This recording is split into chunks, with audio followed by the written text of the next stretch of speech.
বিপদ আসলেই প্রথমে বিশ্বনবী সাল্লাল্লাহু আলাইহি ওয়াসাল্লাম একটা দোয়া পড়তেন। কি পড়তেন?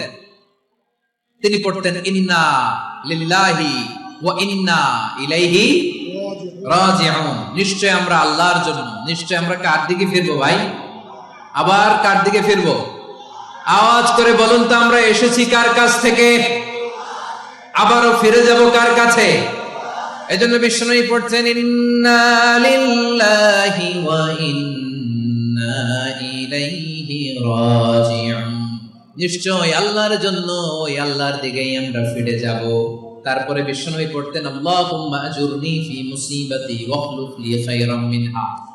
একসাথে প্রথমে পড়তেন ইন্না লিল্লাহি ওয়া ইন্না ইলাইহি রাজিউন, তারপর পড়তেন আল্লাহুম্মা আজুরনি ফি মুসিবাতি ওয়াখলুফ লি খায়রাম মিনহা। মানে আল্লাহ, এই যে আমি বিপদে ধৈর্য ধারণ করলাম, এটার সব তুমি আমারে দাও, আর যেটা হারালাম এর চেয়ে ভালো কিছু দিয়ে মেকআপ করে দিও, ভালো কিছু দিয়ে বদল করে দিও। সুবহানাল্লাহ পড়েন।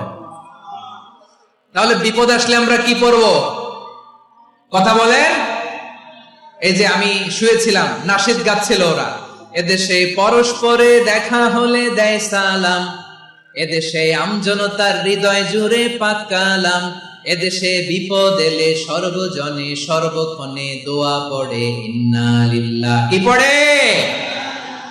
সুবহানাল্লাহ সুবহানাল্লাহ সুবহানাল্লাহ সুবহানাল্লাহ। এদেশে আজান শুনে সূর্য ওঠে শহর গ্রামে, এদেশে আজান শুনে সূর্য ডুবে সন্ধ্যা নামে, এদেশে সকল কাজে সবাই বলে বিসমিল্লাহ, এদেশে ভালো কিছু দেখে শুনে হাসি মুখে সবাই বলে মাশাআল্লাহ। সুবহানাল্লাহ পড়ে। তাহলে বিপদ এলে আমরা কি পড়ি? কথা বুঝলে সবাই উত্তর দিতে হবে, বিপদ এলে কি পড়ি? তাহলে বিপদ এলেই আমরা এখন থেকে ইন্না লিল্লাহ করবো, নাকি হাই হুতাশ করবেন? একদল আছে হাই হুতাশ করে, হায় আল্লাহ রে মোর কি হইল রে, মুই কি হরমু রে, মুই কমবে যামু রে। আছে না নাই? এরকম বিলাপ করতে নিষেধ করেছেন বিশ্বনবী। কি করব, কই যাব, কি হবে, হায় হায়, এরকম হাহুতাশ আছে না নাই? বিশ্বাসীরা হাহুতাশ করে না, তারা ইন্না লিল্লাহ পড়ে। কি পড়ে? মনে থাকবে? আমরা পড়বো ইন্না লিল্লাহি ওয়া ইন্না ইলাইহি রাজিউন। নিশ্চয়ই আমরা আল্লাহর জন্য, আমরা আল্লাহর দিকেই ফিরে যাব। এরপর পড়বো আল্লাহুম্মা আজুরনি ফি মুসিবাতি ওয়াখলুফ লি খায়রাম মিনহা। আল্লাহ, আমি যে বিপদে ধৈর্য ধারণ করলাম এটার সওয়াব দিও, আর যা হারালাম তার চেয়ে ভালো কিছু দিয়ে বদল করে দিও। সুবহানাল্লাহ পড়েন। বিশ্বনবীর হাদিস শুনলেন উম্মে সালামা রাদিয়াল্লাহু তাআলা আনহা। ওনার স্বামী হলো আবু সালামা। মজার ঘটনা খেয়াল করে শুনেন আমার প্রিয় কলিজার টুকরা ভাইয়েরা। কানগুলো খরগোশের কানের মতো খাড়া করে আমার দিকে তাকান। সাইয়্যিদাতুনা উম্মে সালামা রাদিয়াল্লাহু তাআলা আনহা, ওনার স্বামীর নাম আবু সালামা। শ্রেষ্ঠ দম্পতি, শ্রেষ্ঠ ফ্যামিলি। প্রথমে হিজরত করেছিলেন হাবাসায়, পরে হিজরত করেছেন মদিনায়। উহুদ যুদ্ধের পরে ওনার স্বামী আবু সালামা ইন্তেকাল করলো, শহীদ হলো। সুবহানাল্লাহ পড়েন। যখন আবু সালামা ইন্তেকাল করলো, উম্মে সালামা রাদিয়াল্লাহু তাআলা আনহা কেঁদে কেঁদে হয়রান। আর নবীর শিখানো বাণী অনুযায়ী তিনি বারবার পড়ছিলেন ইন্না লিল্লাহ। কি পড়ছিলেন? জামু, কি হরমু, এগুলো বলে নাই। কি বলছে? ইন্না লিল্লাহ। যেহেতু বিশ্বনবী বলেছেন কেউ যদি বিপদের প্রথম ধাক্কায় পড়ে ইন্না লিল্লাহি ওয়া ইন্না ইলাইহি রাজিউন, আল্লাহুম্মা আজুরনি ফি মুসিবাতি ওয়াখলুফ লি খায়রাম মিনহা, তাহলে এই বিপদে যে সে যা হারালো তার চেয়ে শ্রেষ্ঠ কিছু দিয়ে আল্লাহ তার বদল দিয়ে দিবে। এই হাদিস শুনে উম্মে সালামা রাদিয়াল্লাহু তাআলা আনহা ওনার প্রাণ প্রিয় স্বামী আবু সালামার ইন্তেকালের পরে চোখের পানি ছাড়ে আর পড়ে ইন্না লিল্লাহি ওয়া ইন্না ইলাইহি রাজিউন, আল্লাহুম্মা আজুরনি ফি মুসিবাতি ওয়াখলুফ লি খায়রাম মিনহা। বারবার এই দোয়া পড়ে চোখের পানি ছাড়ে, এই দোয়া পড়ে চোখের পানি ছাড়ে, আর মনে মনে বলে আবু সালামার মতো ভালো মানুষ মদিনাতে নাই, আবু সালামার চেয়েও ভালো মানুষ মদিনাতে নাই, তার চেয়ে ভালো মানুষ কি করে আল্লাহ তাআলা আমারে দিবে, তার চেয়ে ভালো মানুষ তো আমি মদিনাতে দেখি না। চোখের পানি দিয়ে বুক ভাসায় আর নবীর হাদিসের উপর আমল করে পড়ে ইন্না লিল্লাহি ওয়া ইন্না ইলাইহি রাজিউন, ইন্না লিল্লাহি ওয়া ইন্না ইলাইহি রাজিউন। পড়তে পড়তে চোখের পানি ছাড়ে আর চিন্তা করে বিশ্বনবী বললেন এই দোয়া পড়লে যেটা হারালাম তার চেয়ে ভালো কিছু দিয়ে আল্লাহ পুরস্কার দেয়। আবু সালামার চেয়ে ভালো মানুষ মদিনার মধ্যে আর কে হতে পারে? কি আজীব তামাশা, কি অবাক করা ঘটনা। কিছুদিন পরে দেখা গেল সাইয়্যিদুল মুরসালিন রাহমাতাল লিল আলামিন স্বয়ং বিশ্ব নবী উম্মে সালামাকে বিয়ের প্রস্তাব পাঠিয়েছে। স্বয়ং বিশ্ব নবী উম্মে সালামা রাদিয়াল্লাহু তাআলা আনহাকে বিয়ের প্রস্তাব পাঠিয়েছেন। উনি রাজি হয়ে গেলেন, বিয়ে হয়ে গেল, উনি হয়ে গেলেন উম্মুল মুমিনিন, আমাদের মা, পুরো মুসলিম উম্মার মা। চিৎকার করে বলেন আল্লাহু আকবার। তাহলে আমার প্রাণপ্রিয় ভাইয়েরা, বিপদে পড়লে আমরা পড়বো ইন্না লিল্লাহি ওয়া ইন্না ইলাইহি রাজিউন, আল্লাহুম্মা আজুরনি ফি মুসিবাতি ওয়া খলুফনি খায়রাম মিনহা। পড়বেন না?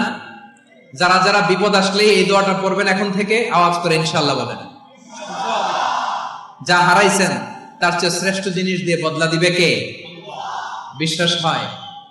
একটু সন্দেহ লাগে মনে হয়, একটু সন্দেহ আছে? যাদের বিশ্বাস হবে তাদের কি আল্লাহ উত্তম বদলা দেবে, ঠিক কিনা বলেন?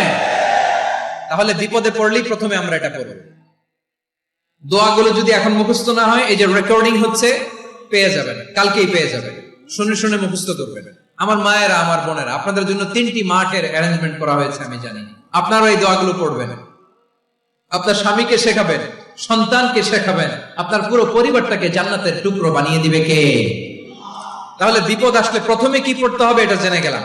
এরপরে বিপদ আসলে নিজেকে কি করে আল্লাহর কাছে সঁপে দিতে হয় এটাও জানার দরকার আছে না নাই? বিপদে প্রথমে ইন্না লিল্লাহ পড়লাম, ধৈর্য ধারণ করলাম, বিপদ থেকে উদ্ধারের সর্বোচ্চ চেষ্টা করলাম।